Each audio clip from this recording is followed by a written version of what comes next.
السلام عليكم ورحمة الله وبركاته. إن الحمد لله نحمده ونستعينه ونستغفره ونعوذ بالله من شرور أنفسنا ومن سيئات أعمالنا من يهده الله فلا مضل له ومن يضلل فلا هادي له وأشهد أن لا إله إلا الله وحده لا شريك له وأشهد أن محمدا عبده ورسوله أما بعد. அன்புள்ள சகோதரர்களே சகோதரிகளே, புனிதமிக்க இந்த ரமதான் மாதத்திலே எம்மை சுயமாக நாம் ஆர்வப்படுத்தி கொண்டு இறைவன் திருப்தி அடையக்கூடிய நல்ல அமல்களிலே ஈடுபட்டு கொண்டு ஷைத்தானது அந்த பிடியிலிருந்து விடுதலை பெற போராடி கொண்டு எமது வணக்க வழிபாடுகள் தொடர்ந்து கொண்டிருக்கின்றன. எப்படி நாம் ஆரம்பத்திலே வீரியமாகவும் மிகவும் ஆர்வத்தோடும் செயல்படுகிறோமோ அதே போன்றே இந்த ரமலானுடைய இறுதியையும் நாம் அடைவதற்கு அல்லாஹ்விடத்திலே பிரார்த்தித்த வண்ணமாக இன்றைய தலைப்பு, ஒரு இறந்து போன ஒரு முஃமின் எப்படிப்பட்ட தொடர்புகளை உயிருள்ள இந்த வாழ்க்கையோடு வைத்திருப்பதாக குர்ஆனும் சுன்னாவும் எங்களுக்கு சொல்கிறது என்பதை பற்றி தெரிந்து கொள்வதுதான். இது முழுமையாகவே இல்முல் கைப், மறைவான ஞானத்திலும் இறைவனது மறைவான அறிவிலும் சம்பந்தப்பட்டது. உலகத்திலே ஆராய்ச்சிகளால் இதை கண்டுபிடிக்க முடியாது, தேடல்களால் இதை கண்டுபிடிக்க முடியாது, விஞ்ஞானத்தால் இதை சொல்ல முடியாது. இது முழுமையாகவே மரணித்த பின்னால் மரணித்தவர்கள் யாரும் எம்மிடத்திலே வந்து சொல்லப்போவதும் இல்லை. எனவே இது படைத்த ரப்புல் ஆலமீன் வஹீயின் மூலம் தன் தூதரின் மூலம் சொல்ல முடிந்த ஒரு அம்சம், அகீதா சார்ந்த, முழுமையாகவே அகீதா சார்ந்த ஒரு அம்சம். என்ன நிகழ்கிறது மரணித்த பின்னால், இங்கே வந்து கபரிலே என்ன நிகழ்கிறது, ஒரு ஜனாசாவுக்கு என்ன நிகழ்கிறது என்பது பற்றிய தலைப்பல்ல. இந்த உலக வாழ்க்கையோடு தொடர்புடைய செய்திகளை ரசூலுல்லாஹி ஸல்லல்லாஹு அலைஹி வஸல்லம் அவர்கள் என்னென்ன சொல்லியுள்ளார்கள். மரணித்த பின்னால் அந்த ஜனாசா என்பது, அந்த மையத் என்பது என்னென்ன அடிப்படையிலெல்லாம் இந்த உலகத்தோடு தொடர்பு படுவதற்கு வாய்ப்பு இருக்கிறது. அதாவது தொடர்பு என்று சொன்னால் என்னென்ன அம்சங்களிலெல்லாம் அதற்கும் இந்த உலகத்திற்கும் இடையிலே ஒரு இணைப்பு என்ன செய்கிறது, இருக்கிறது. தொடர்பு என்பது அவர்களை கம்யூனிகேட் பண்ணுவது அதல்ல, எந்தெந்த வகையிலெல்லாம் இந்த உலகத்தோடு அந்த ஜனாசாவுக்கு தொடர்புகள் இருக்கும், எப்படியெல்லாம் அந்த தொடர்புகள் பேணப்படும் என்று ரசூலுல்லாஹி ஸல்லல்லாஹு அலைஹி வஸல்லம் அவர்கள் சொன்ன செய்திகளை தொகுத்து சுருக்கமாக இந்த இடத்திலே சொல்வதுதான் நோக்கம். இதனை நாம் படிப்பதன் மூலம், கேட்பதன் மூலம் எம்மை நாம் தயார்படுத்தி கொள்கின்ற ஒரு நிலை. நாம் மரணித்த பின்னால் எப்படிப்பட்ட ஆசைகள் எமக்கு வரும் என்பதும், எப்படிப்பட்ட கவலைகள் எமக்கு வரும் என்பதும், எப்படிப்பட்ட வேதனைகளை நாம் உணரப்போகிறோம் என்பதும், அவைகள் இந்த உலகத்தோடு எந்த அளவில் தொடர்பாக இருக்கப் போகிறது என்பதை நாம் அறிந்து கொண்டோம் என்று சொன்னால், நிச்சயமாக அறிந்தவர்கள் அறியாதவர்களை விட வேகமாக என்ன செய்வார்கள், செயல்படுவார்கள், ஆர்வப்படுவார்கள் என்ற நோக்கிலே தான் இந்த செய்திகள் சொல்லப்படுகின்றன. அன்புள்ள சகோதரர்களே, ஒரு மனிதன் மரணிக்கின்ற தருவாயிலில் இரண்டு உலகத்தோடு தொடர்புடைய முதலாவது நேரம் எது என்று சொன்னால், அவன் சக்கராத்திலே இருக்கக்கூடிய நேரம். ஒன்றில் அவன் இந்த உலகத்திலே இருப்பான், சக்கராத்துக்கு முன்னே வாழ்க்கையில் இந்த உலகத்திலே இருப்பான், மறுமை பற்றிய நம்பிக்கையோடும் எண்ணத்தோடும் இருப்பான், நேரடியாக காணக்கூடிய காட்சியில் அவன் இருக்க மாட்டான். அதே போன்று அவன் மரணித்து விட்டான் என்று சொன்னால், இந்த உலகத்தோடு அவனுடைய தொடர்புகள் என்பது இந்த உலகத்தில் இருக்கிற நேரத்தில் எப்படி இறந்தவர்களோடு அவனுக்கு முழுமையான தொடர்பில்லையோ அது போன்று இருக்காது. அவனுடைய மரணத்தின் பின்னால் வாழ்ந்த உலகத்தோடு ஒரு சில தொடர்புகளை குர்ஆனும் சுன்னாவும் எங்களுக்கு என்ன செய்கிறது, சொல்லி காட்டுகிறது. எனவே இந்த வாழுகின்ற வாழ்க்கையை விட மரணித்த பின்னால் வாழுகின்ற வாழ்க்கை தொடர்பால் மிகவும் பலமானது. முதலாக இரண்டு உலகத்தோடு ஒரு மனிதன் இணையக்கூடிய முதல் இடமே எது என்று சொன்னால், இரண்டு உலகத்தோடு மனிதன் இணையக்கூடிய முதல் இடமே எது என்று சொன்னால் இந்த சக்கராத்து தான். சக்கராத்துடைய வேலை தான். சக்கராத் என்பது நம்ம புரிந்து கொள்ள வேண்டும். நம்ம பார்க்கக்கூடிய நிலையை சிலர் சக்கராத் என்பார்கள்.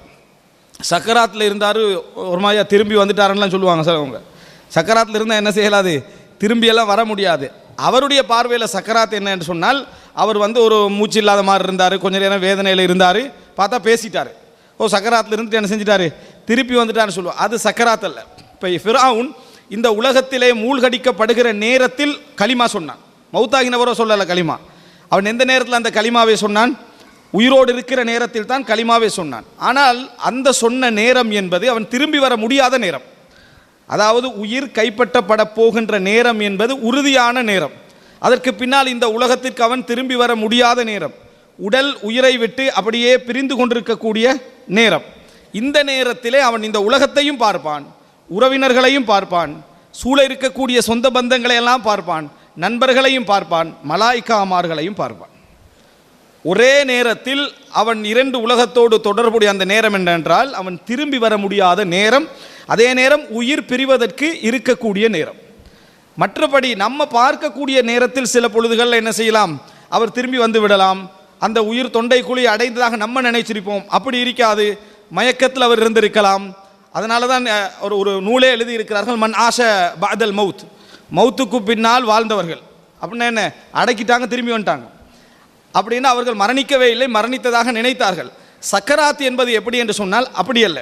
ஒரு மனிதன் தன்னை முழுமையாக அவர் மரணிக்கப் போகின்ற நேரம் என்று விளங்கிய நேரத்தில், இனி என்னால் திரும்பி வர முடியாது என்று விளங்குகிற நேரத்தில் அவர் என்ன சொல்லுவார், லா இலாஹ இல்லல்லாஹ் என்று கலிமா சொல்வார், என்னை திருப்பி அனுப்பு என்று சொல்வார், நான் நல்ல அமல்களை செய்ய வேண்டும் என்று சொல்வார். இந்த நேரம் அவர் மலக்குமார்களை என்ன செய்வார், காண்பார், உறவினர்களையும் காண்பார்.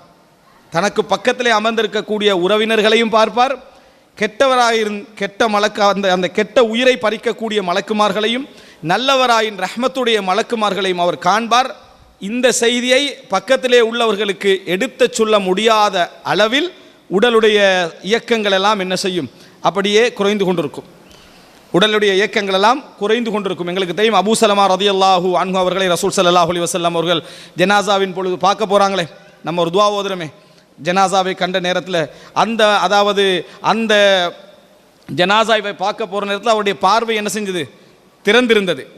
அது அப்படி வானத்தை நோக்கின மாதிரி திறந்திருந்த ரசூல் ஸல்லல்லாஹு அலைஹி வஸல்லம் கண்ணை மூடிவிட்டு என்ன சொன்னார்கள், உயிர் பறிக்கப்பட்டு விட்டால் தபிஅஹுல் பஸர், அதை பார்வை தொடரும் என்றாங்க ரசூலுல்லாஹ். அந்த உயிர் போகிற இடத்தை பார்வை என்ன செய்யும், தொடரும் என்று ரசூலுல்லாஹி ஸல்லல்லாஹு அலைஹி வஸல்லம் அவர்கள் என்ன செய்தார்கள், சொன்னார்கள். அப்படின்னா அவனை பிரிகிற நேரத்தில் இருந்து கொஞ்ச நேரமாவது என்ன ஒரு ஆக்டிவாக இருக்கக்கூடிய ஒரு இடம் எது, கண் என்ன செய்யும், ஒரு குறிப்பிட்ட நேரத்திலாவது என்ன செய்யும், ஒரு ஆக்டிவாக இருக்கும்.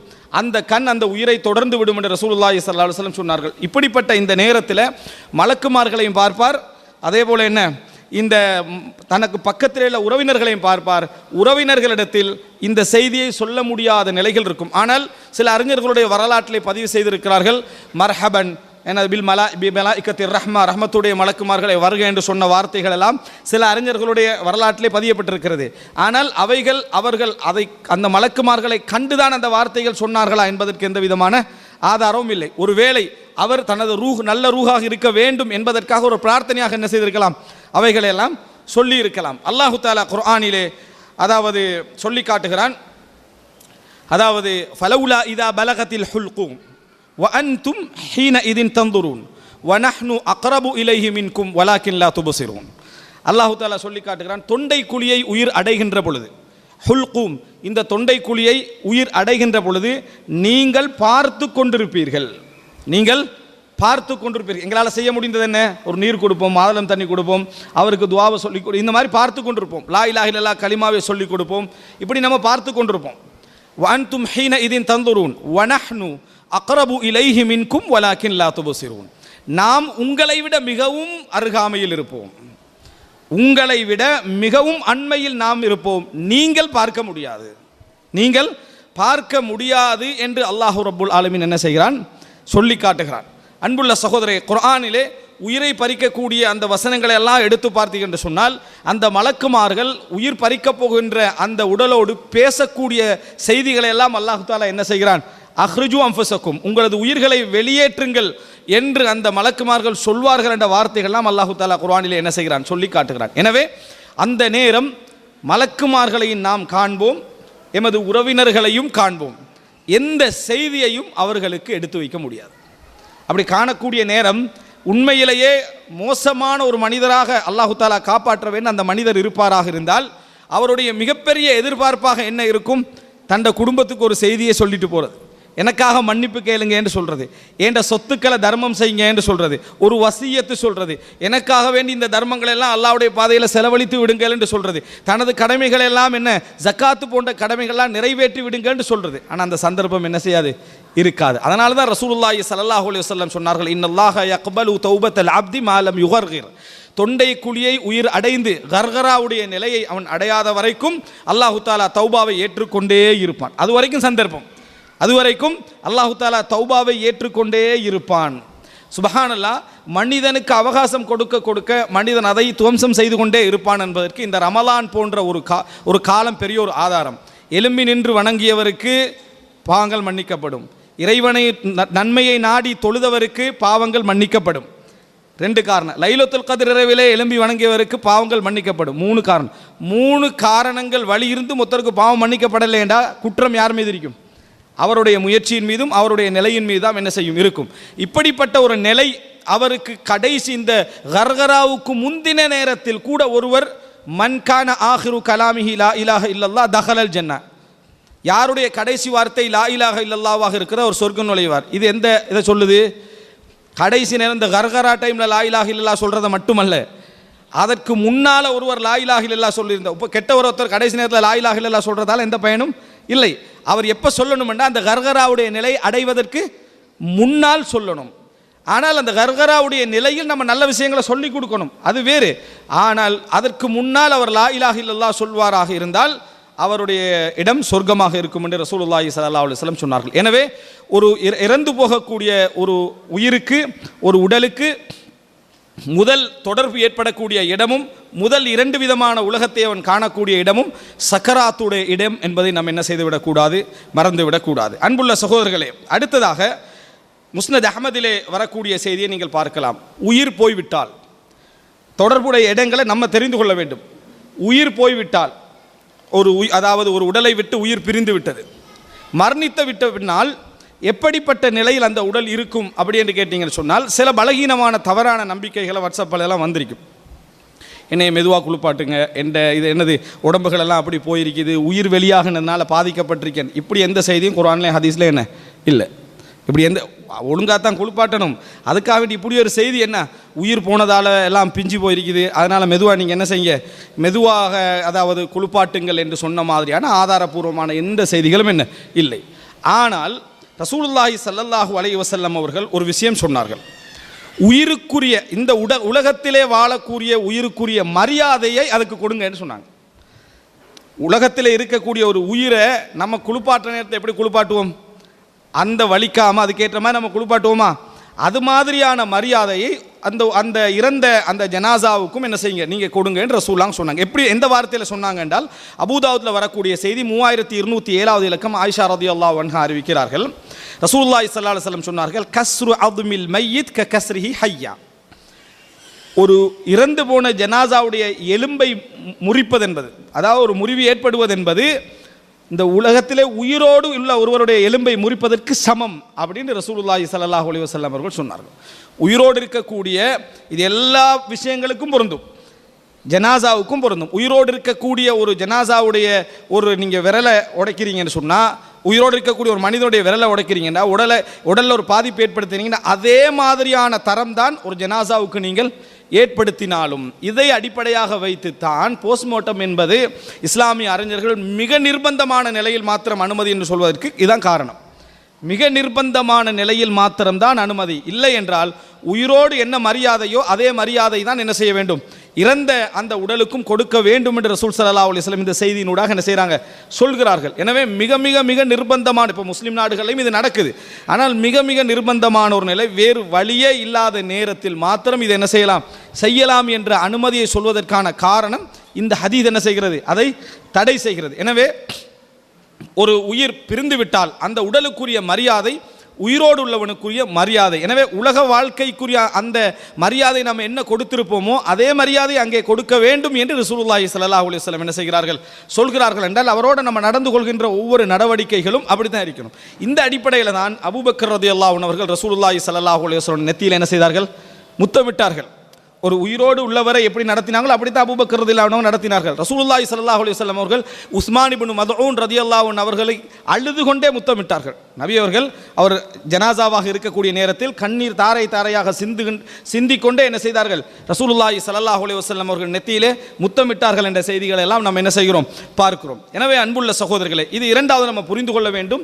இந்த உலகத்திலே இருக்கக்கூடிய ஒருவருக்கு என்ன ஒரு அந்த மரியாதை கிடைக்குமோ அதே மாதிரியான மரியாதையை ஒரு ஜனாசா என்ற உடலுக்கும் நம்ம என்ன செய்ய வேண்டும், நம்ம கொடுக்க வேண்டும் என்பதை இந்த செய்தியினூடாக நாம் தெரிந்து கொள்கிறோம். அடுத்ததாக அன்புள்ள சகோதரர்களே, இது மூன்றாவது செய்தி. ரசூலுல்லாஹி ஸல்லல்லாஹு அலைஹி வஸல்லம் அவர்கள் அதாவது இது வந்து முஸ்னத் அஹ்மதில் வரக்கூடிய செய்தி 17,225 ரசூல் ஸல்லல்லாஹு அலைஹி வஸல்லம் போய் கொண்டிருக்க ஒரு ஜனாசா போகுது. யூதர்கள் முன்னே வேதத்துடைய மார்க்க அறிவை பெற்றிருந்தார்கள், தவறான அறிவுகளோடு கலந்து சரியான அறிவையும் என்ன செஞ்சாங்க பெற்றிருந்தார்கள். அவர்களுக்கு வேலை ரசூல் ஸல்லல்லாஹு அலைஹி வஸல்லம் அவர்கள் ஒவ்வொரு விஷயத்திலையும் என்ன செய்யறது டெஸ்ட் பண்ணுறது. ரசூல் ஸல்லல்லாஹு அலைஹி வஸல்லம் அவர்களை ஒரு மார்க்க அறிவு எப்படி என்று பார்க்கறதுக்காக வேண்டி முதலாவது சொர்க்கவாதிகள் உண்ணுகின்ற சாப்பாடு எது இப்படி தான் கேள்வி கேட்கிறது. இந்த மாதிரியான கேள்வி கேட்கின்ற வளமை அவர்கள்ட்ட என்ன செய்தது இருந்தது. அது மாதிரி ரசூல் ஸல்லல்லாஹு அலைஹி வஸல்லம் அவர்களை பார்த்து கேட்கிறார்கள், ஒரு ஜனாசா போகிற நேரத்தில் இந்த ஜனாசா பேசுமா, ததக்கல்லமு ஹாதிஹில் ஜனாசா, இந்த ஜனாசா பேசுமான்னு கேட்குறாங்க. பேசுமா என்று சொன்னால் மனிதர்களைப் போல பேசுமா என்ற அர்த்தத்திலாக, அல்லது அதற்குள்ளேயே அது பேசிக்கொள்ளுமா என்பது, அல்லது ஒரு உணர்வை வெளிப்படுத்துமா என்பது, அல்லது அதனுடைய அதாவது மற்றவர்களுடைய செயல்பாடுகளை அது அடைந்து கொள்கிறதா என்பது போன்ற ஏதோ ஒரு கேள்வி அவர் என்ன செய்கிறாரு பேசுமான்னு கேட்குறாரு. கேட்ட உடனே ரசூலுல்லாஹி ஸல்லல்லாஹு அலைஹி வஸல்லம் சொன்ன பதில் என்ன தெரியுமா? ஒரு யூதர் கேட்குற நேரத்தில் ரசூல் ஸல்லல்லாஹு அலைஹி வஸல்லம் இவரிடத்தில் முன்னே ஒரு அறிவு இருக்கலாம் என்கின்ற அடிப்படையில் ரசூலுல்லாஹ் அணுகுவாங்க. ரசூல் ஸல்லல்லாஹு அலைஹி வஸல்லம் சொல்கிறார்கள், அல்லாஹு அலம், அல்லாஹு தாலா மிகவும் அறிந்தவன் சொல்றாங்க. அப்போ அந்த நேரத்தில் அந்த யஹூதி சொல்றார், அஷ்ஹத் அன அஷ்ஹத், நான் சாட்சி சொல்கிறேன், அன்னஹா ததக்கல்லம், இந்த ஜனாசா பேசும்ன்றார். ரசூலுல்லாஹ் அல்லாஹு ஆலம் என்றாரு. இவர் சொல்றார் என்ன, இந்த ஜனாசா என்ன பேசும் என்று நான் சாட்சி சொல்கிறேன் அப்படின்னு சொல்றார். ரசூலுல்லாஹி ஸல்லல்லாஹு அலைஹி வஸல்லம் அவர்கள் பக்கத்தில் உள்ள மற்ற நபித்தோழர்களை பார்த்து சொன்னார்கள், இதா ஹத்தஸகும் அஹ்லுல் கிதாபி ஃபலா துஸத்திகுஹும் வலா துகذிபுஹும், வேதக்காரர்கள் உங்களிடத்தில் ஒரு செய்தியை சொன்னால் பொய்ப்படுத்தவும் வேண்டாம், உண்மைப்படுத்தவும் வேண்டாம். வேதக்காரர்கள் ஏதாவது ஒரு செய்தியை உங்களுக்கு சொன்னால் நீங்கள் பொய்ப்படுத்தவும் வேண்டாம், உண்மைப்படுத்தவும் வேண்டாம். அது பொய்யாக இருந்தால் நீங்கள் உண்மைப்படுத்தவும் இல்லை, உண்மையாக இருந்தால் பொய்ப்படுத்தவும் இல்லை. இந்த அடிப்படையில் தான் நீங்கள் தஃப்சீர் இப்னு கஸீர்லாம் தமிழில் எடுத்து பார்த்தீங்கன்னு சொன்னால் நிறைய பனு இஸ்ரவேலர்களுடைய செய்தி என்ன செஞ்சிருக்கும் வந்திருக்கும். இதற்கான காரணம் இந்த அறிவிப்பை வைத்தான் என்ன செய்வார்கள். ஆனால் இன்னொரு ஹதீஸிலே ரசூலுல்லாஹ்களுக்கு இந்த வஹீ பற்றி செய்தி வருவதற்கு முன்னால் இருக்கலாம். ரசூல் ஸல்லல்லாஹு அலைஹி வஸல்லம் இன்னொரு செய்தியிலே நம்ம பார்க்கிறோம், அதாவது இந்த ஜனாசா என்பது பேசக்கூடிய அமைப்பில் தான் என்ன செய்ய ஜனாசாவுடைய அமைப்பு இருக்கிறது என்பதை புரிந்து கொள்கின்ற அமைப்பில் ரசூலுல்லாஹி ஸல்லல்லாஹு அலைஹி வஸல்லம் அவர்கள் ஒரு வார்த்தை என்ன செய்கிறார்கள் சொல்கிறார்கள். என்ன வார்த்தை சொல்கிறார்கள் அப்படி என்று சொன்னால், ஒரு ஜனாசாவை நம்ம எடுத்துட்டோம் என்று சொன்னால், ஒரு ஜனாசாவை நாங்கள் சுமந்து விட்டோம் அப்படி என்று சொன்னால், அந்த ஜனாசா என்ன சொல்லும், அந்த ஜனாசா ஒரு வார்த்தையை சொல்லும். என்ன சொல்லும்? நல்ல ஜனாசாவாக இருந்தால் கத்திமூனி, கத்திமூனி என்ன, என்னை வேகமாக கொண்டு போங்க, முற்படுத்துங்கள், அவசரப்படுத்துங்கள் என்று அந்த ஜனாசா சொல்லும் என்று ரசூலுல்லாஹி ஸல்லல்லாஹு அலைஹி வஸல்லம் அவர்கள் என்ன செய்கிறார்கள் சொல்கிறார்கள். அப்போ இந்த செய்தியிலிருந்து என்ன விளங்குகிறது என்று சொன்னால், ரசூலுல்லாஹி ஸல்லல்லாஹு அலைஹி வஸல்லம் அவர்களுக்கு இது தெரிவதற்கு முன்னால், இந்த தகவல் தெரிவதற்கு முன்னால் தான் ரசூல் ஸல்லல்லாஹு அலைஹி வஸல்லம் சொல்லிக்கிறாங்க அல்லாஹு ஆலம் என்று. இல்லைண்டா அந்த ஜனாசாவுடைய பேச்சை ரசூலுல்லாஹ் பிறகு என்ன செய்கிறாங்க சொல்கிறாங்க. நல்ல ஜனாசாவாக இருந்தால், இந்த செய்தி வந்து புகாரியில் 1314 இலக்கத்தில் வருகிறது. ஜனாசாவை சுமந்து கொண்டு மக்கள் போக ஆரம்பித்தால், அது நல்ல ஜனாசாவாக இருந்தால் சொல்லும் கத்திமூனி, கத்திமூனி, என்னை அவசரமாக கொண்டு சொல்லுங்க அப்படின்னா ரசூலுல்லாஹ் அந்த ஜனாசா நாவால் பேசும் என்று சொல்லலை, அந்த ஜனாசா நாவால் பேசும் என்று சொல்லலை, அந்த ஜனாசாவில் அப்படியான ஒரு உணர்வு என்ன செய்யும் இருக்கும் என்பதை ரசூல் ஸல்லல்லாஹு அலைஹி வஸல்லம் சொல்றாங்க. இந்த அடிப்படையில் நிறைய செய்திகளை நம்ம பார்க்கலாம். அதாவது ஒரு ஜனாசா இஸ்தினாஸ் அடைகிறது. இஸ்தினாஸ் என்று சொன்னால், இந்த உலகத்தாருடைய செயல்பாடுகளின் மூலம் ஒரு ஜனாசா என்ன செய்கிறது, ஒரு ஆறுதல் வடிவத்துக்கு என்ன செய்கிறது போகிறது என்பது போன்ற சில செய்திகளை நம்ம என்ன செய்யலாம் பார்க்கலாம். நான் பின்னால் சொல்கிறேன். அப்போ அந்த ஜனாசா அப்படி சொல்லும், கத்திமூனி, என்ன வேகமாக கொண்டு செல்லுங்கள் என்றது சொல்லும். இப்போ ரசூல் ஸல்லல்லாஹு அலைஹி வஸல்லம் எங்களுக்கு சொல்லி தரவில்லை என்றால் ஒரு ஜனாசாவுடைய அந்த அவசரம் நமக்கு என்ன தெரியாது. இதை வைத்து ஜனாசாக்களை அவசரமாக அடக்க வேண்டும் என்பது அர்த்தம் அல்ல. இதை இந்த செய்தியில் அதை எடுக்க இயலாது. ரசூல் ஸல்லல்லாஹு அலைஹி வஸல்லம் என்ன சொல்றாங்கன்னா, இதா உதிஅத்தில் ஜனாஸா வஹ்தமலஹ ரிஜாலு அலா அனாகிஹிம், ஜனாஸா சுமக்கப்பட்டு விட்டால், இந்த வார்த்தை எப்போ பேசும், அது ஜனாஸாவை நம்ம சுமந்துட்டோம் என்று சொன்னால் அதுக்கு பின்னால் தான் இந்த வார்த்தை என்ன செய்யும், கத்திமூனி, கத்திமூனி, என்னை அவசரமாக கொண்டு செல்லுங்கள் என்ற வார்த்தை நம்ம சுமந்த பின்னால் தான் சொல்லும் ரசூல் ஸல்லல்லாஹு அலைஹி வஸல்லம் வார்த்தை. அப்போ அதுக்கு முன்னால் வரைக்கும் ஜனாஸாட்ட என்ன பேச்சு இல்லை, கத்திமூனி என்ற வார்த்தை என்ன அதில் இல்லை, நம்ம சுமந்த பின்னால் செல்லும் என்பது மட்டும்தான் இந்த செய்தியில் என்ன செய்கிறது இருக்கிறது. எனவே அன்புள்ள சகோதரர்களே, அப்போ இந்த மாதிரியான ஒரு செய்தியில் ரசூலுல்லாஹ் இதை சொல்கிறார்கள் என்றால், அந்த ஹதீஸை தொடர்ந்து முடிக்கிற நேரத்தில் ஒரு வார்த்தை வருகிறது. எப்படி என்று சொன்னால், அதாவது அந்த ஜனாசாவை கொண்டு போய் அதை அடக்கிய பின்னால் நம்ம ஹதீஸில் பார்க்கிறோம், ஹத்தா யஸ்மாஉ ஹத்தா இதா சமிஅ கர்அத ஆலிஹிம், அவர்களுடைய செருப்புடைய ஓசையை கேட்கின்ற அளவுக்கு தூரத்திற்கு அவர்கள் போய்விட்டால், செருப்பிட ஓசை அதை கேட்கின்ற அளவு தூரத்தில் அவர்கள் இருக்கின்ற பொழுது மலக்குமார்கள் என்ன செய்வார்கள், வருவார்கள். இதில் ரெண்டு அர்த்தம் நம்ம புரிஞ்சு கொள்ளலாம். ஒன்றில் ஜனாசா அந்த செருப்பு ஓசைகளை என்ன செய்கின்றன, கேட்கின்றன என்ற அர்த்தத்தை நம்ம புரிஞ்சு கொள்ளலாம். அல்லது அந்த ஜனாசா உயிரோடு இருந்தால் ஒரு காலடி ஓசை எந்த தூரத்தில் கேட்குமோ அந்தளவான தூரத்தில் இருக்கின்ற பொழுது கேள்வி விசாரணை என்ன செய்யும், நடக்கும் என்ற அடிப்படையிலும் என்ன செய்யலாம், நம்ம புரிந்து கொள்ளலாம். எனவே அன்புள்ள சகோதரர்களை, நாம் மூன்றாவது புரிந்து கொள்ள வேண்டிய விஷயம், ஜனாசா என்பது நமது செயல்பாடுகளில் மிக வேகமாக என்னை கொண்டு செல்லுங்கள் என்ற உணர்வை வெளிப்படுத்தும் என்பது ரசூலுல்லாஹி ஸல்லல்லாஹு அலைஹி வஸல்லம் அவர்கள் சொன்ன செய்தி. எனவே இது இந்த உலகத்தோடு அந்த ஜனாசாவுக்குள்ள இறந்த பின்னால் உள்ள தொடர்பை அதை என்ன செய்கிறது, விவரிப்பதை நாம் என்ன செய்கிறோம், பார்க்கிறோம். அடுத்ததாக, ஒரு ஜனாசாவை பொறுத்த வரைக்கும் அந்த ஜனாசாவுக்கு ஏற்படக்கூடிய பாவ மன்னிப்புகள், அந்த ஜனாசாவுக்கு ஏற்படக்கூடிய அந்தஸ்துக்கள், அந்த ஜனாசாவுக்கு ஏற்படக்கூடிய அதாவது தரஜா உயர்வுகள், அந்த ஜனாசாவுக்கு ஏற்படக்கூடிய ஷஃபாஅத், ஷஃபாஅத்னா என்ன, நரகம் என்று அல்லாஹு தஆலா என்ன அவனுடைய செய்த பாவங்கள் நரகத்துக்கு தகுதியாக இருக்கக்கூடிய நேரத்தில் நம்ம செய்யக்கூடிய ஷஃபாஅத்தால அந்த ஜனாசாவுக்கு இறைவன் சொர்க்கத்தை விதிப்பான் என்று சொன்னால் அர்த்தம் என்ன, அந்த ஜனாசாவுக்கு இந்த உலகத்தோடு என்ன ஒரு தொடர்பை இந்த அமல் ஏற்படுத்துகிற அர்த்தம். அது போன்ற செய்திகளில் ஒரு செய்தியை நாம் என்ன செய்கிறோம், பார்க்கிறோம். ரசூலுல்லாஹி ஸல்லல்லாஹு அலைஹி வஸல்லம் சொன்னார்கள், கொண்டு வரப்பட்ட ஜனாசா தொழுகைக்காக வைக்கப்பட்டு விட்டால், கொண்டு வரப்பட்ட ஜனாசா தொழுகைக்காக வைக்கப்பட்டு விட்டால், இந்த செய்தி வந்து சஹீஹ் முஸ்லிமில் 948வது இலக்கத்தில் வருகிறது. இப்னு அப்பாஸ் ரலியல்லாஹு அன்ஹு அவர்களுடைய ஒரு மகன் உஸ்ஃபான் என்ற இடத்துல மரணிக்கிறார். அப்துல்லா இப்னு அப்பாஸ் ரலியல்லாஹு அன்ஹு அவர்களுடைய ஒரு மகன் உஸ்ஃபான் என்ற இடத்துல மரணிக்கிறார். மரணித்த நேரத்தில் மக்கள் வந்து ஒன்று கூடுவாங்களே, இந்த ஜனாசா பார்க்க வருவாங்க, அப்படி ஒன்று கூடிக்கின்னு இருக்கிறாங்க.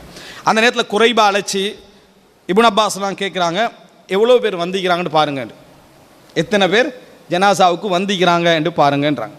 அப்போ அந்த நேரத்தில் அவர் சொல்கிறார், 40 பேர், கிட்டத்தட்ட 40 பேர் என்ன செஞ்சிட்டாங்க, வந்துட்டாங்கன்றாங்க.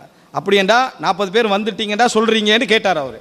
ஆம் அப்படின்னு சொல்கிறாங்க. அப்போ சொல்கிறார், ஜனாசாவை வெளியெடுங்கள், அஹ்ரிஜூஹு, ஜனாசாவை இப்போ என்ன செய்யுங்க, சுமந்து செல்வோம் என்று ஜனாசாவை வெளியெடுங்கள் என்று சொல்லிவிட்டு சொன்னார்கள், ஃபைன்னி சமிஅத்து ரசூலுல்லாஹி ஸல்லல்லாஹு அலைஹி வஸல்லம் யகூல், நபி அவர்கள் சொல்ல நான் கேட்டிருக்கிறேன், மாமின் ரஜுலின் முஸ்லிமின் யமூத்து ஃபயகூமு அலா ஜனாஸதிஹி 40 ரஜுலன் லா யுஷ்ரிகூன பில்லாஹி ஷையன் இல்லா ஷஃபஅஹுமுல்லாஹு ஃபீஹி. ஒருவர் மரணித்திருக்கின்ற பொழுது அந்த ஜனாசாவிலே 40 இணை வைக்காத மனிதர்கள் கலந்து கொள்வார்களாக இருந்தால் அந்த 40 பேருடைய பிரார்த்தனையை வைத்து இறைவன் அவர்களுடைய விஷயத்தில் ஷஃபாஅத்து வழங்குவான். இந்த இணை வைக்காத அந்த 40 பேர் அந்த இடத்துல வந்து தொழுதார்கள், தொழுகையில் இருந்தார்கள் வார்த்தைகள் அந்த செய்தியில் வரலை. அதனால தான் சிலர் சொல்கிறாங்க, இணை வைக்காத நிலையில் ஜனாசாவில் கலந்து கொண்டால் கூட இந்த கூலி இருக்குது அப்படின்னு சொல்லி. அதில் வந்து அதாவது அந்த ஜனாசாவில் தொழுதார்கள் வார்த்தையெல்லாம் என்ன செய்யலை, வரலை இந்த அறிவிப்பில். எனவே ஜனாசாவில் கலந்து கொண்டால் கூட, சிறுக்கு வைக்காத மக்கள் அந்த ஜனாசாவிலே கலந்து கொண்டால் கூட அந்த நன்மை உண்டு என்று சொல்வதை நம்ம பார்க்கிறோம். எனவே 40 பேர் இணை வைக்காத மக்கள் ஒருவருடைய ஜனாசாவில் கலந்து கொள்ளணும்டா, எங்களோட நண்பர்கள்லாம் யாராக இருக்கணும், எங்களுடைய நண்பர்கள் எல்லாம் இணை வைக்காத நண்பர்களாக இருக்கணும். இப்போ இணை வைக்காத நண்பர்களை வச்சுக்கொள்ளவே பயப்படுறாங்க. இப்போ விளங்கிட்டா, இணை வைக்காத நண்பர்களாக என்ன செய்ய வேண்டும், இருக்க வேண்டும். அந்த இணை வைக்காத நண்பர்கள் கலந்து கொள்கிற நேரத்தில், அந்த உறவுகள் கலந்து கொள்கிற நேரத்தில், அந்த கலப்பினாலே, அந்த தொழுகையினால், அவர்களுடைய அந்த ஜனாசாவுக்கு சமூக தந்ததினாலேயே அவருக்கு ஷஃபாஅத்தை இறைவன் என்ன செய்வான், வழங்குவான் என்று சொல்கிற செய்தியை நம்ம பார்க்கிறோம். அப்போ எனவே ஒரு ஜனாசா தொழுகை நடத்துகிற நேரத்திலே கூட அவர்களுடைய வெறும் தொழுகையால், அந்த கலப்பினாலே கூட என்ன அந்த ஜனாசா பயனடைகிறது என்ற செய்தியை நம்ம என்ன செய்கிறோம், பார்க்கிறோம். இத்தனைக்கும் அந்த ஜனாசா கபருக்கு எடுத்து செல்லப்படவில்லை, கபருக்கு எடுத்து செல்லப்படவில்லை. அதற்கு முன்னால் அந்த ஷஃபாஅத்தை இறைவன் என்ன செய்கிறான், ஏற்றுக்கொள்கிறான் என்கின்ற அமைப்பில் இந்த செய்தியை ரசூலுல்லாஹி ஸல்லல்லாஹு அலைஹி வஸல்லம் அவர்கள் சொல்லி காட்டுகிறார்கள். அடுத்ததாக அன்புள்ள சகோதரர்களே, இந்த ஜனாசாவுடைய விஷயத்திலே அதாவது ஒரு கருத்து முரண்பாடான ஒரு நிலை எல்லா இஸ்லாமிய அறிஞர்களுக்கு மத்தியிலையும் இருக்கிறது.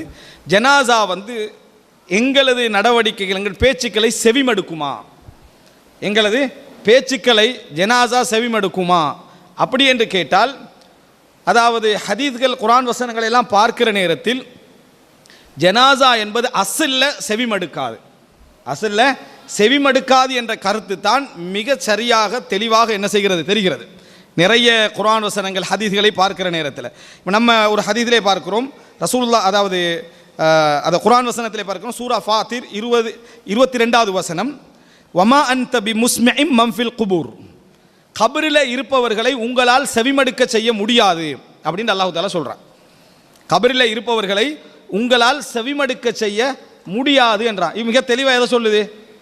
கபரில் இருக்கிறவங்களோட நீங்கள் பேசி அவங்கள செவிமடுக்க செய்ய முடியாதுன்னு மிக தெளிவாக குர்ஆன்ல என்ன செய்யுது சொல்லப்படுகிறது. அதே போல சூரா நம்ல் 80வது வசனத்தில் இன்னக லா துஸ்மிஉல் மௌதா, இறந்தவர்களை உங்களால் செவிமடுக்க செய்ய முடியாது அப்படின்னு அல்லாஹ் தஆலா என்ன செய்கிறான் சொல்கிறான். எனவே அசல் நம்பிக்கை என்ன எங்கள்கிட்ட இருக்கணும் என்று சொன்னால் கபரிலே உள்ளவர்களை எங்களால் செவிமடுக்க செய்ய முடியாது. ஆனால் எந்த நேரமும் அவர்களால் எங்களது வார்த்தைகளை செவிமடுத்தண்ட இந்த காதால் இந்த புலனால் செவிமடுத்தல் அல்ல, இத்ராக்ன்றது. இத்ராக்கண்டா என்ன? நடக்கக்கூடிய நிகழ்வை, தனக்கு பக்கத்தில் நடக்கக்கூடிய நிகழ்வை உணர்தல். இந்த மாதிரியான நிகழ்வுகளை உணர முடியும் சில கட்டங்கள் அல்லாஹ் நாடுகின்ற பொழுது அந்த மாதிரி சில விஷயங்கள் நடக்கும் என்பதற்கு பல ஹதீஸ்களை நம்ம பார்க்கிறோம். அதில் ஒரு செய்தி தான் முக்கியமான செய்தி. அம்ர் இப்னுல் ஆஸ் அப்துல்லா இப்னு அம்ர் இப்னுல் ஆஸ் ரலியல்லாஹு அன்ஹு அவர்கள் அறிவிக்கிறார்கள். இந்த அதாவது செய்தி சஹீஹ் முஸ்லிமிலே வரக்கூடிய செய்தி 192வது இலக்கத்தில் வரக்கூடிய ஒரு அழகான செய்தி. அவர் சொல்கிறாரு, நான் 3 அதாவது இந்த அழுகிறார் அவருடைய ஜனாசாவுடைய நேரத்தில் அம்ர் இப்னுல் ஆஸ் அவங்க அழுகிறாங்க. நான் 3 நிலையில் என்ன செஞ்சேன் இருந்தேன். ஒன்று ரசூல் ஸல்லல்லாஹு அலைஹி வஸல்லம் அவர்கள் எனக்கு வெறுப்பான நிலையில் இருந்தார்கள். அதே நிலையில் நான் மரணித்திருந்தால் எனது நிலை என்னவாக இருக்கும் என்று நான் என்ன செய்கிறேன், அதை நினைத்து கவலைப்படுகிறேன். அதுக்கு பின்னால் நான் இஸ்லாத்தை ஏற்றுக்கொண்ட பின்னால் இந்த உலகத்திலேயே மிகவும் விருப்பத்துக்குரியவராக ரசூலுல்லாஹி ஸல்லல்லாஹு அலைஹி வஸல்லம் இருந்தார்கள். கண்ணியத்தின் காரணமாக என் கண்களால் நான் அவரை முழுமையாக பார்த்தது கூட இல்லை என்கின்ற அளவில் அவருடைய மஹப்பத் எனது உள்ளத்திலே இருந்தது என்றாங்க. 3வது ரசூலுல்லாஹ் மரணித்த பின்னால் இந்த உலகம் எங்களுக்கு விரிக்கப்பட்டு விட்டது, உலகத்தை அனுபவிக்க ஆரம்பித்து விட்டோம், ஆட்சியெல்லாம் என்ன செஞ்சுட்டு கிடைத்து விட்டது. இப்பொழுது எனது நிலை, நான் அந்த நிலையிலே மௌத்தாகி இருக்க வேண்டுமேன்னு சொல்கிறார் ரசூலுல்லாஹ். என்னை திருப்திப்பட்ட நிலையிலே நம்ம மரணத்திருக்க வேண்டும். இப்போ எங்களுக்கு உலகம் விரிவாக்கப்பட்டு விட்டது, உலகத்தை அனுபவிச்சிட்டோம், எங்களது நிலை இறைவனிடத்தில் எப்படி இருக்கும் என்று தெரியவில்லை என்று அழுதுவிட்டு அம்ர் இப்னுல் ஆஸ் ரலியல்லாஹு அன்ஹு அவர்கள் ஒரு வார்த்தை என்ன செய்கிறார்கள் சொல்கிறார்கள். அது என்ன வார்த்தை என்று சொன்னால் நம்ம ஹதீஸிலே பார்க்கிறோம், ஃபஇதா அன மித்து, நான் மரணித்தால் ஃபலா தஸ்ஹப்னி நாஇஹத்தும் வலா நார், என்னை ஓலமிட்டு அழக்கூடியவர்கள் இந்த ஜனாசாவில் தொடரக்கூடாது.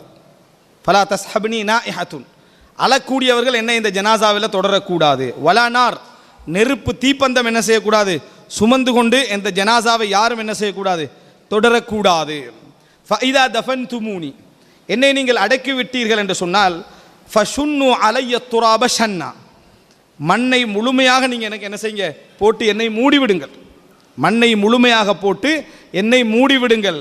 சும்ம அகீமு ஹவுல கப்ரி கத்ரமா துன்ஹரு ஜசூருன் வ யுக்ஸமு லஹ்முஹா ஹத்தா அஸ்தனிஸ பிகும் வ அன்துர மாதா உராஜிஉ பிஹி ருசுல ரப்பி. இந்த வார்த்தையை அம்ர் இப்னுல் ஆஸ் ரலியல்லாஹு அன்ஹு அவர்கள் சொல்கிறாங்க.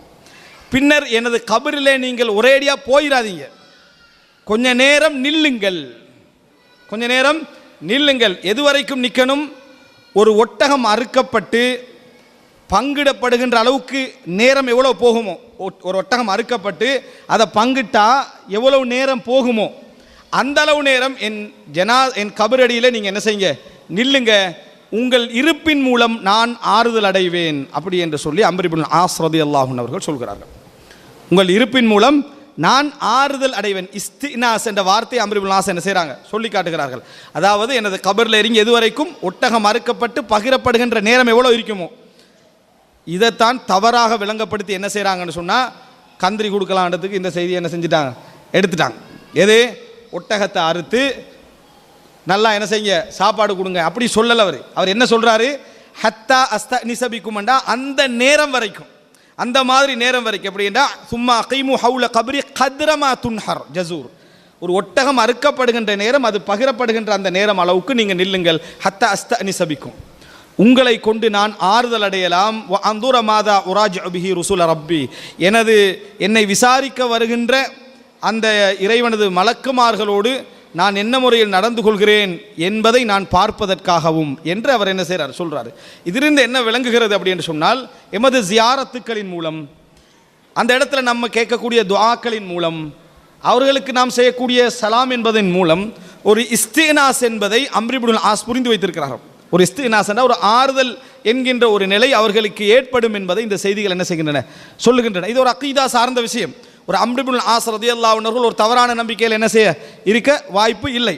இதை மற்ற நபித்தோடர்கள் கண்டித்ததாகவும் அந்த இடத்துல என்ன இல்லை. நிறைய நபித்தோடர்கள் அந்த ஜனாசா டைமில் என்ன செய்கிறாங்க இருக்கிறாங்க. குறிப்பாக அப்துல்லா பின் அம்ர் இப்னு ஆஸ் இருக்கிறாங்க.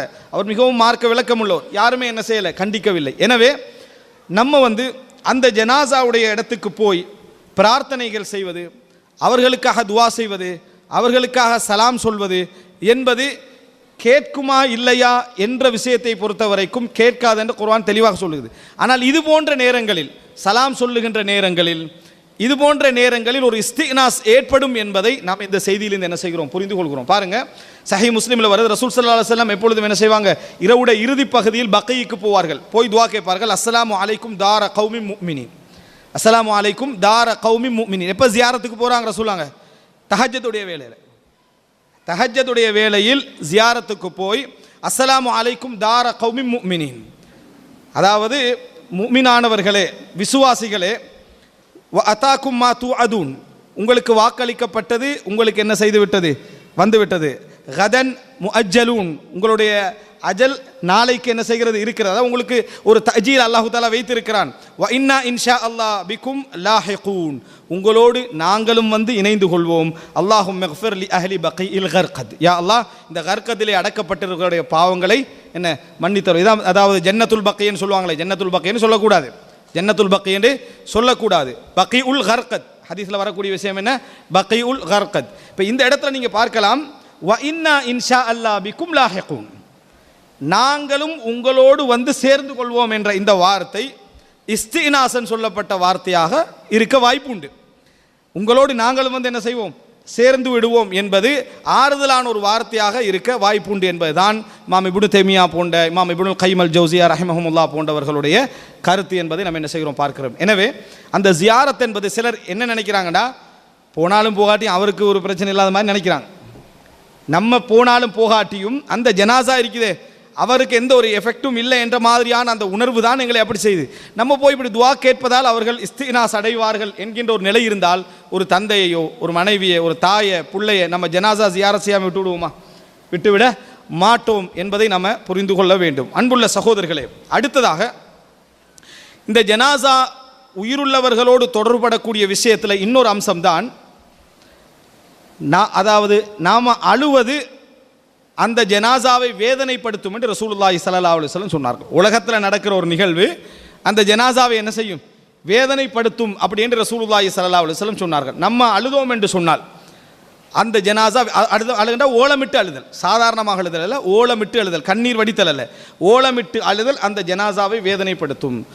இந்த ஜனாசா ஓலமிட்டு அழுவதால் வேதனைப்படுத்தும் என்பதை ரெண்டு கருத்தில் நம்ம என்ன செய்யலாம், புரிந்து கொள்ளலாம். இமாம் தபரி போன்ற அறிஞர்கள் சொல்லக்கூடிய ஒரு சிறப்பான விளக்கம் என்னன்னு சொன்னால், இங்கே அதாப் என்பது இறைவனது அதாப் அல்ல, இறைவன் கொடுக்கக்கூடிய தண்டனை அல்ல.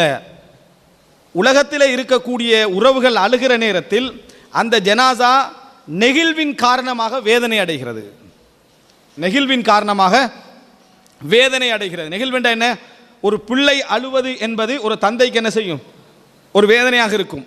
மனைவி அழுவது என்பது ஒரு கணவனுக்கு என்ன செய்யும், வேதனையாக இருக்கும். ஒரு தாய் அழுவது என்பது ஒரு தந்தைக்கு அந்த அவருடைய கணவருக்கு என்ன செய்யும், வேதனையாக இருக்கும். அந்த மாதிரியான ஒரு பிள்ளைக்கு வேதனையாக இருக்கும்.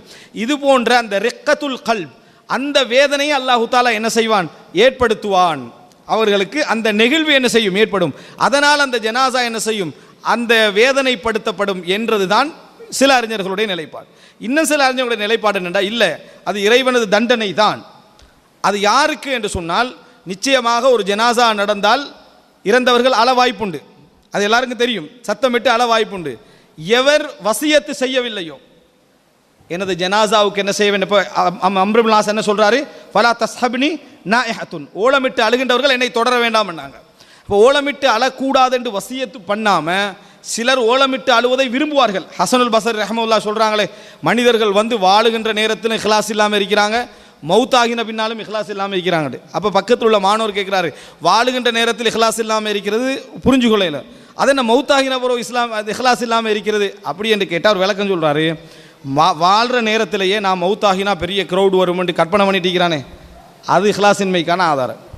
மௌத்தாகிறத பற்றி யோசிக்காமல் எவ்வளோ க்ரௌடு வருமென்று கற்பனை பண்ணிட்டு இருக்கிறானே, இது மௌத்தாகின பின்னாலும் ஒருத்தர் இஹ்லாஸ் இல்லாமல் இருக்கிறதுக்கான ஆதாரம். இதை மாதிரி விரும்புகிறவங்க இருக்கிறாங்க. தண்டை ஜனாசா அப்படியே என்ன செய்யணும், ஒரு பரபரக்க இருக்கணும், எல்லாரும் சத்த போடணும், பெரிய அளவு. இந்த மாதிரி நபர்களுக்கு வேதனை என்ன செய்யும், நடக்கும். மற்றபடி அந்த மாதிரி ஓலமிட்டு அழ வேண்டாம் என்று வசியத்து செய்யப்பட்டு விட்டால் அந்த தண்டனை என்ன செய்யாது, வராது. ஆனால் இந்த செய்தியை நாம் என்ன புரிந்து கொள்வோம் என்று சொன்னால், அளவுக்கு அதிகமான அழுகை ஜனாசாவை என்ன செய்யும், வேதனைப்படுத்தும். இந்த செய்தியை பாருங்கள். அதாவது சஹீஹ் புகாரில் வரக்கூடிய செய்தி, நுஅமான் இப்னு பஷீர் ரலியல்லாஹு அறிவிக்கிறாங்க. நுஅமான் இப்னு பஷீர் ரலியல்லாஹு அவர்கள் அறிவிக்கிறார்கள், இந்த நுஅமான் இப்னு பஷீர் ரலியல்லாஹுடைய மனைவிதான் அம்ரா பின்து ரவாஹா, அப்துல்லா இப்னு ரவாஹாவுடைய சகோதரி. உஹ்மிய அலா அப்துல்லா இப்னு ரவாஹா, கணவன் தான் அறிவிக்கிறார், மனைவியுடைய செய்தியை கணவன் அறிவிக்கிறார். நுஅமான் இப்னு பஷீர், அப்துல்லா இப்னு ரவாஹா ஒரு தடவை மயக்கம் போட்டு விழுந்து விட்டார். ஃபஜஅலத் உக்துஹு அம்ரா தபுகி, சகோதரி அம்ரா இருக்கிறாவே அவங்க என்ன செய்கிறாங்க, சத்தமிட்டு அழ ஆரம்பித்தார்கள். இந்த சத்தமிட்டு அழ ஆரம்பித்தவுடன் எப்படி அழுகிறாங்கன்னு சொன்னால், வா ஜபலா, அவர் ஒரு போர் வீரர், ஒரு தளபதி, வா ஜபலா, ஏ மலையே சாய்ந்து விட்டாயே அப்படின்னு என்ன செய்கிறாங்க, அவங்க அந்த வேதனையில் மலையாக இருந்த நீ சாஞ்சிட்டாயே அப்படின்னு சொல்லி சத்தம் போட்டு அழுகிறாங்க. வா கதா, வா சையிதா, தலைவரே சாஞ்சிட்டீங்களே என்று சொல்லி வேதனையில் சகோதரி என்ன செய்கிறா, சத்தமிட்டு அழுகிறார். ஒரு மயங்கி விழுந்தது. அவர் மயக்கம் தெளிகிறார். மயக்கம் தெளிஞ்சி தங்கச்சியை பார்த்து, சகோதரியை பார்த்து சொல்கிறாரு, மா குல்தி ஷைஅன் இல்லா கீலலி அன்த கதாலிக், நீங்கள் ஒவ்வொரு வார்த்தை சொல்லுகின்ற பொழுதும் மயக்கத்தில் இருக்கிற நேரத்தில் என்னிடத்தில் கேட்கப்பட்டது, நீ மலைதானா, நீ தலைவர் தானா, நீ பெரியவர் தானா, சாதனையாளர் தானா என்று நீ ஒவ்வொரு வார்த்தை சொல்ல என்னிடத்தில் திருப்பியது கேள்வியாக கேட்கப்பட்டது என்று சொல்லி, அதாவது அப்துல்லா இப்னு ரவாஹா ரலியல்லாஹு அன்ஹு அவர்கள் சொல்கிறார்கள். அந்த செய்தியில் வருது, அப்துல்லா இப்னு ரவாஹா முக்தா யுத்தத்தில் கொல்லப்படுறார். 3 தளபதிகள் ஒரு தளபதியாக போய் கொல்லப்படுகிறார். கொல்லப்பட்ட நேரத்தில் ஒரு துளி கண்ணீர் வடிக்கவில்லை. யாரு? அம்ரா பின்து ரவாஹா அவங்க ஒரு துளி கண்ணீர் வடிக்கவில்லை. எதன் காரணமாகண்டா, மயங்கிய நேரத்தில் என் சகோதரனுக்கு ஏற்பட்ட வேதனையில் ஒரு துளியும் மரணித்த நேரத்தில் என்ன செய்யக்கூடாது, ஏற்படக்கூடாது என்ற காரணமாக அவர்கள் ஒரு துளி கண்ணீர் வடிக்கவில்லை என்ற செய்தியை நாம் என்ன செய்கிறோம், பார்க்கிறோம். இந்த செய்தி எங்களுக்கு என்ன சொல்லுது, உறவுகள், நெருங்கிய உறவுகள் மரணிக்கிற நேரத்தில் எங்களது உள்ளம் அந்த பதைத்து அழும். பதத்தை என்ன செய்யும், அந்த அழுகை அளவுக்கு மிஞ்சி போகும். சில வார்த்தைகள் நாம் தெரியாமல் என்ன செஞ்சிருவோம், விட்டுருவோம். மனிதன் நிலை குலைஞ்சி போவான். இது அந்த ஜனாசாவுக்கு என்ன செய்யும், வேதனை ஏற்படுத்தும். அவர் வசியத்து செய்தில்லாது விட்டால் அதாவது அப்துல்லா இப்னு ரவாஹாக்கு அந்த வேதனை என்ன செய்து ஏற்படுது, ஒவ்வொரு கேள்வி கேட்கப்படுகிறது மயக்கத்தில் இருக்கிற நேரத்தில்.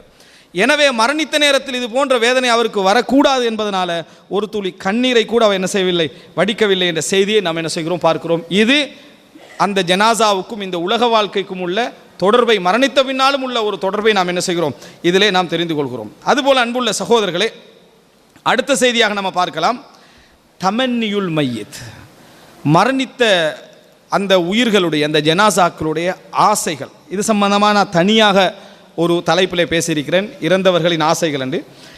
அதில் சில செய்திகளை நம்ம பார்க்கிறோம். இந்த உலகத்தோடு அவர்கள் வைக்கக்கூடிய ஆசைகள், மரணித்த அந்த உயிர்கள் வைக்கக்கூடிய ஆசைகளை நாம் என்ன செய்கிறோம், பார்க்கிறோம். அதில் ஒன்று, முஸ்னத் அஹ்மதிலே வரக்கூடிய செய்தி, 14547வது இலக்கம், ஜாபிர் ரலியல்லாஹு அன்ஹு அவர்கள் அறிவிக்கிறார்கள், இதா ரஆமா ஃபுஸிஹ லஹு ஃபி கப்ரி, ஜனாஸால, அதாவது கபரில் அடக்கப்பட்ட மனிதருக்கு கபர் விசாலமாக்கப்படும்.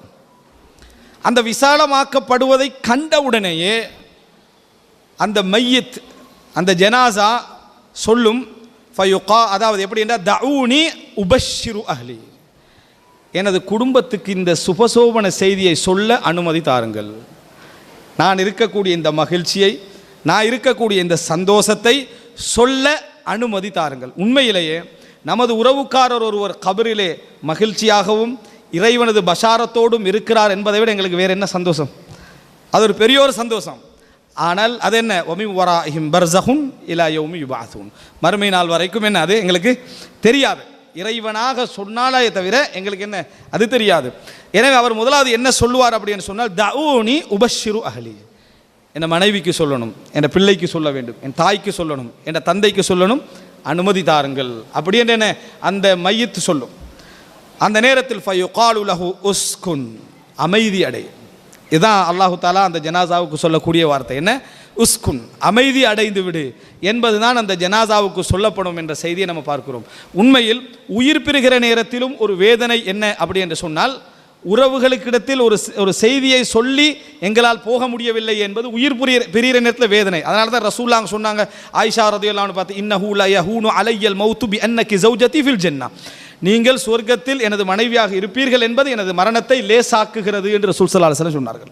எனது மரணத்தை லேசாக்குகிறது. ஏன்னா பிரிந்து போகிற ஒவ்வொரு உயிருக்கும் இந்த உலகத்தை பற்றி, அந்த பிரிவை பற்றி ஒரு கவலை என்ன செய்யும், நிச்சயமாக இருக்கும். அதே மாதிரி அந்த நல்ல செய்தியை சொல்ல வேண்டும் என்ற ஆசையும் இருக்கும். உஸ்குன், அமைதி அடையன் என்ன செய்யப்படும், சொல்லப்படும் என்ற செய்தியை முஸ்னத் அஹ்மதிலே நம்ம பார்க்கிறோம்.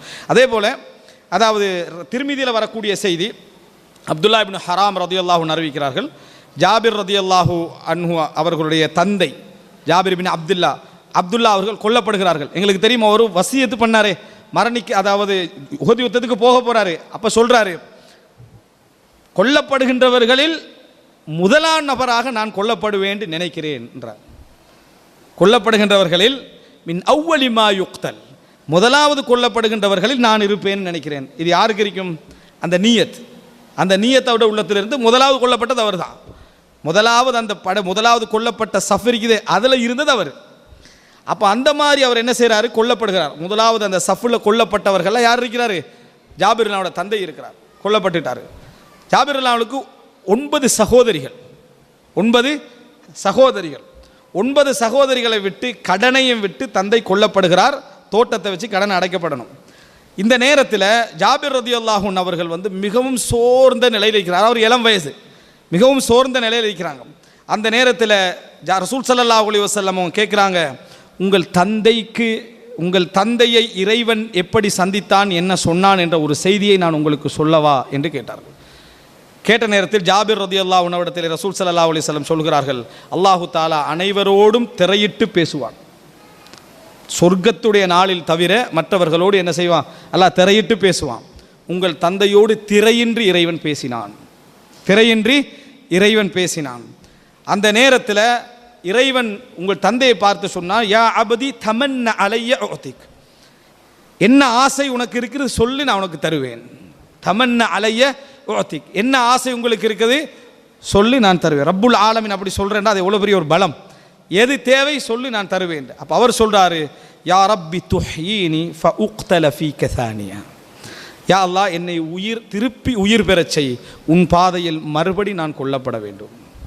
திருப்பி என்னை உயிர் பெறச் செய், உன் பாதையில் மறுபடி நான் கொல்லப்பட வேண்டும். ஃபகால ரப்பு சுப்ஹான, அப்போ இறைவன் பதில் சொல்றான், இன்னஹு சபக மின்னி அன்னஹும் இலைஹா லா யுர்ஜஊன், இன் அன்னஹும் இலைஹா லா யர்ஜஊன், அவர்கள் உலகத்தின் பக்கம் திரும்பி போக மாட்டார்கள் என்பது எனது வாக்கு. உலகத்தின் பக்கம் அவங்க என்ன செய்யலாது, திரும்பி போகலாது. ஆசைப்பட்டதை கேட்டாலும் இறைவன் ஏற்கனவே எடுத்த முடிவுகளை என்ன செய்ய மாட்டான். இறைவன் ஏற்கனவே தீர்மானித்தவைகளை, இறைவன் கதிரில் எழுதியவைகளை மாற்ற மாட்டான். கால யா ரப்பி ஃபஅப்லிக் மவ்வராய், அப்படியா எனக்கு பின்னால் உள்ள என் சமூகத்துக்கு இந்த செய்தியை சொல்லு.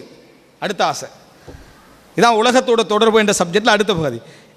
அந்த மரணித்த அவர்களுடைய எண்ணங்கள் என்ன இருக்கும்னா, இந்த செய்தி உலகத்தாருக்கு போய் என்ன செய்யணும், சேரணும். என் உறவினர்களுக்கு, என் ஊரவர்களுக்கு, என் தோழர்களுக்கு இந்த செய்தியை நீ எத்திவை.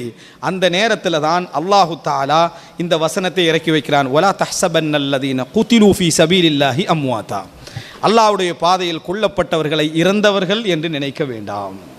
பல் அஹ்யாஉன் இன்த ரப்பிஹிம் யுர்ஸகூன், அவர்கள் இறைவனிடம் இருந்து ரிஸ்க் கொடுக்கப்பட்ட உயிருள்ளவர்களாக இருந்து கொண்டிருக்கிறார்கள் என்ற செய்தியை அவர்களுக்கு இறைவன் என்ன செய்தான், ஜாபிர்லாவுடைய தந்தையின் வேண்டுகோளில் இந்த வசனத்தை அல்லாஹ் இறக்கி வைத்தான் என்ற செய்தியை நாம் என்ன செய்கிறோம், பார்க்கிறோம். அன்புள்ள சகோதரர்களே, இது ஒரு ஜனாசாவுடைய ஆசைகளோட ஒரு பகுதியை இது என்ன செய்கிறது, இந்த உலகம் தொடர்பான ஆசைகளில் ஒரு பகுதியை இது சொல்வதை நம்ம பார்க்கிறோம்.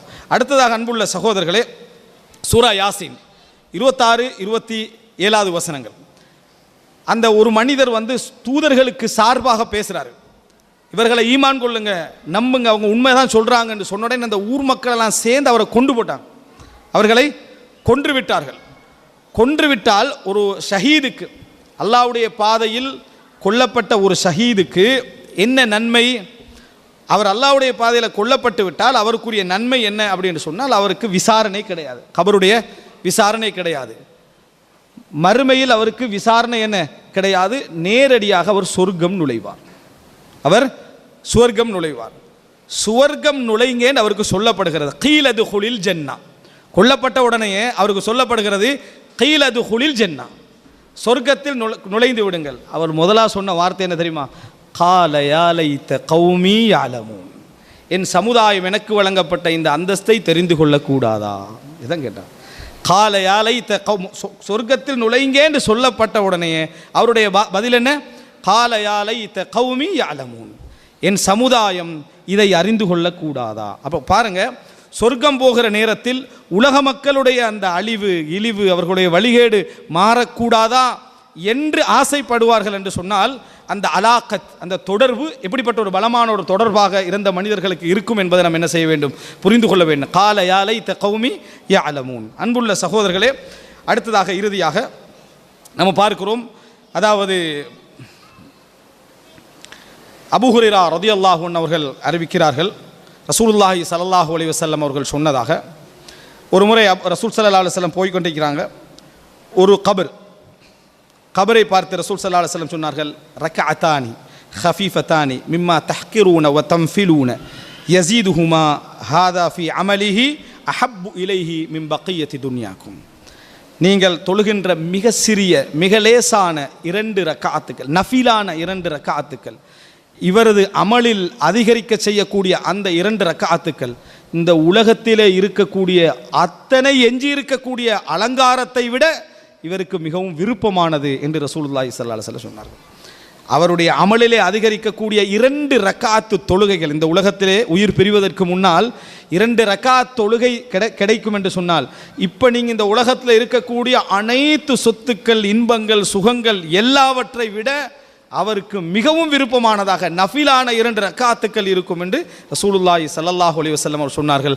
உலகத்திலே மரணித்த மனிதன் விரும்பக்கூடிய என்ன என்று கேட்டால் நஃபிலான 2 ரக்அத்துக்கள்.